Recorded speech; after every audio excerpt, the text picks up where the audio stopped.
जय हिंद दोस्तों। UP police workshop staff के सेकंड शिफ्ट का पेपर समाप्त हो गया है। इस वीडियो में मैं कंप्लीट एनालिसिस करूंगा कि सेकंड शिफ्ट में पेपर का लेवल क्या था, पेपर हार्ड आया है या फिर सेम रहा है फर्स्ट शिफ्ट की तरह। उसके साथ साथ साइंस को लेकर के बच्चों के मन में बहुत सारे डाउट हैं कि साइंस कैसा रहा है, साइंस से कितने प्रश्न आ रहे हैं, साइंस में जो टॉपिक पूछा जा रहा है वो कहाँ से पूछा जा रहा है, कौन कौन सा टॉपिक आपके लिए इंपॉर्टेंट है। उसके साथ साथ जो आपका सेकंड शिफ्ट समाप्त हुआ है इसमें पैटर्न में बदलाव किया गया है या फिर आपका सेम पैटर्न रखा गया है, और आपके पूरे एग्जाम में कितने बच्चे सेकंड शिफ्ट में उपस्थित रहे हैं, आप कितने बच्चों ने एग्जाम दिया है, कितने बच्चों ने एग्जाम स्किप किया है, और उसके साथ साथ जिनका एग्जाम आगे वाले शिफ्ट में है उनको कौन कौन से टॉपिक की तैयारी करनी चाहिए जिससे उनका स्कोर अच्छा हो सके।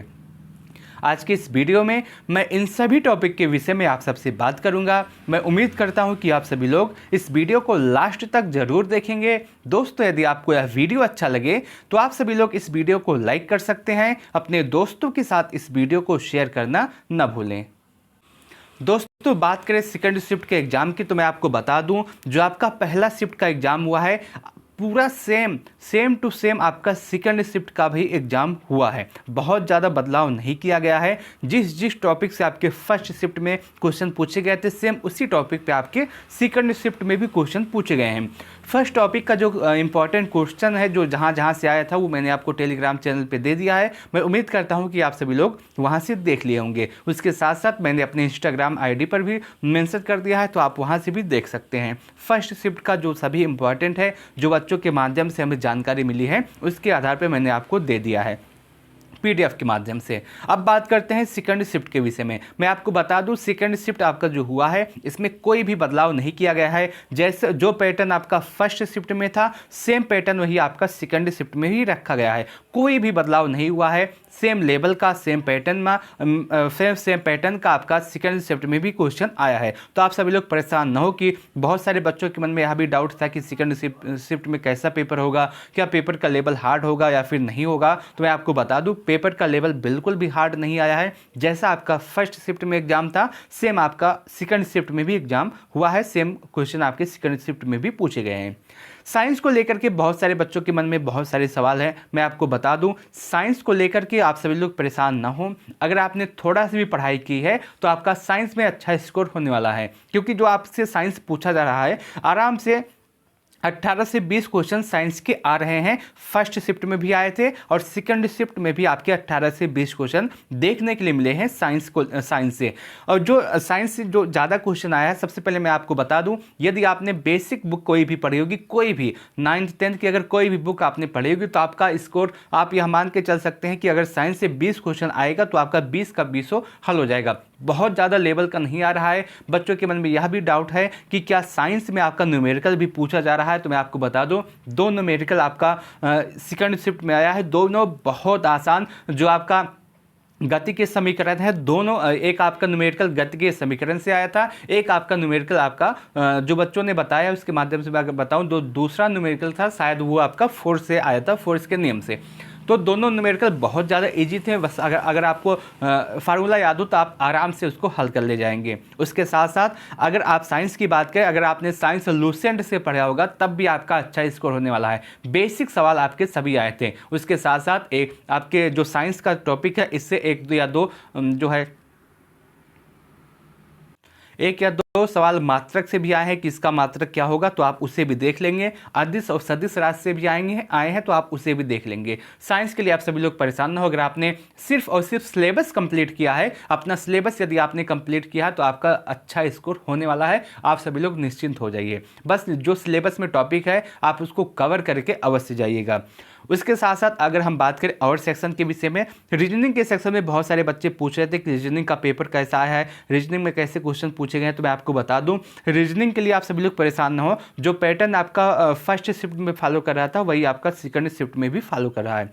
अगर रीजनिंग की बात करें कि कौन कौन से टॉपिक से पूछे गए हैं क्वेश्चन, तो मैं आपको बता दूं, कोडिंग डिकोडिंग से 3 से 5 क्वेश्चन पूछे गए हैं, और उसके बाद रक्त संबंध से आपके 3 से 4 क्वेश्चन, डायरेक्शन से आपके एग्जाम में 4 से 5 क्वेश्चन पूछे गए हैं, कथन निष्कर्ष व पूर्व धारणा से आपके एग्जाम में 3 से 5 क्वेश्चन पूछे गए हैं। उसके साथ साथ जो आपका रैंकिंग है, रैंकिंग से भी 1 क्वेश्चन आया है, फिगर काउंटिंग से 1 क्वेश्चन आया है, उसके बाद क्लॉक एंड कैलेंडर से भी एक क्वेश्चन आए हैं। फिगर से जो आपका दिया रहता है कि फिगर अगला फिगर कौन सा हो सकता है, उससे भी 5 से 6 क्वेश्चन पूछे गए हैं, और उसके साथ साथ लुप्त पद से भी आपके 3 क्वेश्चन पूछे गए हैं। तो रीजनिंग को लेकर के आप सभी लोग परेशान न हो, रीजनिंग बहुत ही बेसिक आई है। अगर आपने थोड़ा सा भी प्रैक्टिस सेट किया होगा तो आपका अच्छा स्कोर होने वाला है। मैथ की अगर बात करें तो आपका जो एग्ज़ाम था उसमें मैथ का जो सेक्शन है, मैथ आपका बहुत ही बेसिक मैथ आया है। अगर हम देखें जो आपका पूछा गया है मैथ के सेक्शन में, कुछ क्वेश्चन ऐसे हैं जिसमें आपको कलम उठाने की आवश्यकता नहीं पड़ेगी। आप आराम से, अगर आप थोड़ा सा कैलकुलेटिव आपका माइंड है तो आप बिना कलम उठाई हल कर सकते हैं। और 1 या 2 क्वेश्चन ऐसा था जो बच्चों से लग नहीं रहा था। तो बस इतना ही मैथ है। अगर आप मैथ थोड़ा सा भी पढ़ेंगे, थोड़ा सा अगर मैथ में जानकार होंगे तो आपका मैथ अच्छा होने वाला है, कोई भी डाउट नहीं है। जो आपका पूरा एग्जाम आया है, पूरा पेपर का लेवल है वो 10th रखने का प्रयास किया गया है, 10th लेवल के ही आपका आया, इससे ज़्यादा नहीं आया है। हिंदी की बात करें तो हिंदी में आपको साहित्य पढ़ के जाना होगा। साहित्य से अच्छे खासे क्वेश्चन पूछे गए हैं। पूरा साहित्य अगर आप अच्छे से कवर करके जाएंगे तो और स्टूडेंट से आप आगे हो सकते हैं। साहित्य के सेक्शन में आपको ये देखना है कि कौन सी बुक किसके द्वारा लिखी गई थी। उसके साथ साथ जो आपके साहित्य अकेडमी पुरस्कार दिए गए हैं, व्यास सम्मान दिए गए हैं, इनसे भी क्वेश्चन पूछे जा रहे हैं कि कौन सा पुरस्कार, कौन सी किताब के लिए किसको पुरस्कार दिया गया था। तो आप साहित्य के सेक्शन में, हिंदी के सेक्शन में अवश्य पढ़ के जाइएगा। उसके साथ साथ हिंदी के सेक्शन में रस, छंद, अलंकार से भी क्वेश्चन पूछे गए हैं, संज्ञा, सर्वनाम, विशेषण से भी क्वेश्चन पूछे गए हैं, अविकारी शब्द से भी क्वेश्चन पूछे गए हैं। उसके साथ साथ जो आपका काल है उससे भी क्वेश्चन पूछे गए हैं। उसके साथ साथ जो आपका पर्यायवाची है, पर्यायवाची से क्वेश्चन रहेगा ही रहेगा, और उसके साथ साथ विलोम से भी क्वेश्चन पूछे गए हैं। तो आप यह मान के चल सकते हैं अगर आप सिलेबस कंप्लीट करके जाएंगे तो हिंदी में आपका बहुत ही अच्छा स्कोर होने वाला है। अगर आप बेसिक पढ़ के जाएंगे तब भी आपका 32 से 35 क्वेश्चन आराम से हिंदी में हो जाएगा। अब बात करते हैं जीके जीएस के सेक्शन की। जीके में आपको सबसे पहले यूपी स्पेशल कंप्लीट करके जाना है। खासकर यूपी में जो आपका मेला है, फर्स्ट शिफ्ट में आपके मेले से क्वेश्चन आया था यूपी के, और इस शिफ्ट में भी मेले से क्वेश्चन आया है। उसके साथ साथ यूपी स्पेशल में अगर और टॉपिक की बात करूं जहां से क्वेश्चन बन सकते हैं तो आप ओडीओपी पढ़ के जाइएगा। पड़ोसी राज्य और जो सीमाएं हैं, आप उत्तर प्रदेश के ज़िले की जो सीमा साझा करती है आप उससे पढ़ के जाइएगा। जनगणना उत्तर प्रदेश का बहुत ज़्यादा इंपॉर्टेंट है। यहाँ से फर्स्ट शिफ्ट में भी क्वेश्चन पूछे गए थे, यहाँ पर भी क्वेश्चन पूछे गए हैं। उसके साथ साथ यूपी का करंट अफेयर भी अवश्य पढ़ के जाइएगा। बहुत सारे बच्चों का डाउट है कि करंट अफेयर कितना पढ़े, कहाँ से पढ़ें। तो करंट अफेयर के लिए आपको ज़्यादा नहीं पढ़ना है, सिर्फ और सिर्फ लास्ट 6 मंथ का करंट अफेयर आप पढ़ के चले जाइएगा। आपका सभी क्वेश्चन यहीं से हो जाएगा। इससे ज़्यादा आपको करंट अफेयर नहीं पढ़ना है, इससे ज़्यादा आ भी नहीं रहा है। सिर्फ और सिर्फ आपको लास्ट 6 मंथ का करंट अफेयर कंप्लीट करके जाना है, इससे ज़्यादा आपको कुछ भी नहीं पढ़ के जाना है। इसी पे आपका पूरा करंट अफेयर कंप्लीट हो जाएगा। उसके साथ साथ अगर हम जीके जीएस की और बात करें तो सबसे पहले आप जो है आधुनिक भारत कंप्लीट कर लीजिएगा कि कौन कौन से डेट आपके आधुनिक भारत में इंपॉर्टेंट है। उस डायरेक्ट डेट से ही आपके प्रश्न आ रहे हैं। उसके साथ साथ जीएसटी आपको कंप्लीट करके जाना है। इंपॉर्टेंट संविधान संशोधन से क्वेश्चन पूछे गए हैं, उसको भी आपको देख के जाना है। मानवाधिकार से भी क्वेश्चन पूछे हैं, आपको इसको देख के जाना है। इंपॉर्टेंट आर्टिकल जो आपके हैं वो आपको देख के जाना है, खासकर भाग 3 का और भाग 4 का। जो इंपॉर्टेंट आर्टिकल है डीपीएसपी का और फंडामेंटल राइट का, दोनों का भी आपको इंपॉर्टेंट आर्टिकल देख के जाना है। उसके साथ साथ भाग और अनुसूचियां आपको देख के जाना है। बस अगर आप पॉलिटी में इतना देख लेंगे तो आपका सभी क्वेश्चन आराम से हल हो जाएगा। तो सभी क्वेश्चन मैंने आपसे बात कर लिया कि हिंदी में किस टॉपिक से क्वेश्चन पूछे गए हैं, विज्ञान और जीके जीएस में कहाँ से क्वेश्चन पूछे गए हैं, मैथ में कहाँ से क्वेश्चन पूछे गए हैं, और जो क्वेश्चन है अभी जो बात चल रही है सभी बच्चों से पूछा जा रहा है, अभी लिख करके आपको दे दिया जाएगा। तो आप सभी क्वेश्चन वहाँ से देख लेंगे, कोई भी दिक्कत नहीं है। बस आपको थोड़ा समय लगेगा, थोड़ा समय बाद आपको लिख के पूरा क्वेश्चन आपको लिख के दे दिया जाएगा टेलीग्राम चैनल के माध्यम से। उसके साथ साथ अपने इंस्टाग्राम आईडी के माध्यम से आपको दे दिया जाएगा। और अंत में यह भी बात करूं, जो आपका ओवरऑल पेपर का लेवल रहा है वो आपका जैसे फर्स्ट शिफ्ट में रहा, सेम उसी आधार पे आपका सेकंड शिफ्ट में भी पेपर का लेवल रहा है। कट ऑफ के विषय में अभी ना पूछिएगा, कट ऑफ की एक डिटेल वीडियो आएगी, तो कट ऑफ कितना जाएगा, कैसे जाएगा, क्यों जाएगा, ये सारी जानकारी आपको उस वीडियो में दी जाएगी। अभी कट ऑफ के विषय में कोई भी चर्चा ना करें, अभी आप अपने पढ़ाई पर ध्यान दें, अपने पढ़ाई पर फोकस करें।